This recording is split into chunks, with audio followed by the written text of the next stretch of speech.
When I found out about the magical revolution, the reincarnated princess, and the genius young lady, I thought to myself, wow,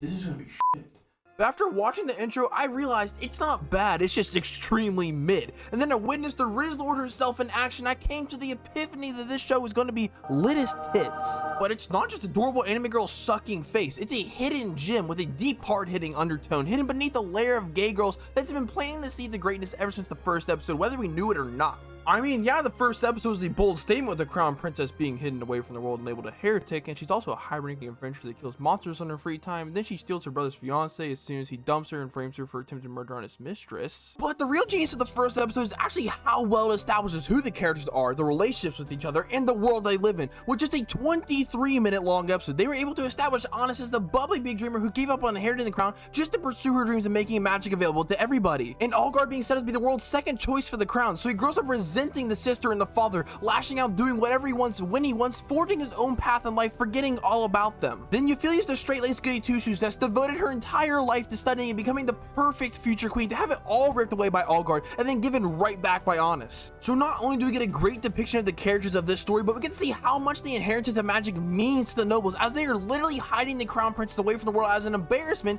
even though she'd be the obvious successor just because she lacks the capabilities of using the magic. And this minute, insignificant looking detail that most people probably looked over completely as a random world building fact is the core to the entire series and all of its greatness. However, all the details and drama of the world at first hidden behind seemingly innocent slice of life antics between two pent-up balls of steamy gay passion. But the actions that they take, like the proposal to the board of magic and slaying a dragon, that seem like just any other slice of life episode, are only pushing the secretive and surprisingly deep plot along even further. Because with each passing episode, we see more and more of what the show is all about. The anime that I just cannot be bothered to say the name of again is all about self-sacrifice for the ones that you love and creating a world full of equals with no prejudice to status or abilities. I mean, Allgard literally turns his back on the entire kingdom to destroy and rebuild one where there's no prejudice to people like his sister. Honest severed her close relationship with her brother so his reputation wouldn't be tainted by hanging out with a talentless heretic, and Euphila is ready to give up on her life just so Honest wouldn't have to live one full of regrets and giving up on her lifelong dream for a life of misery. But the writing and deep plot aren't even all this unnameable anime has to offer. If the writing and plot are figures in manga to a weeb, then the directing and animation are the body pills and naked fan art, because every super weeb has one and every great anime has these. Just to show how good the directing is, episode 2 we spent at least 80% in a singular room having a conversation,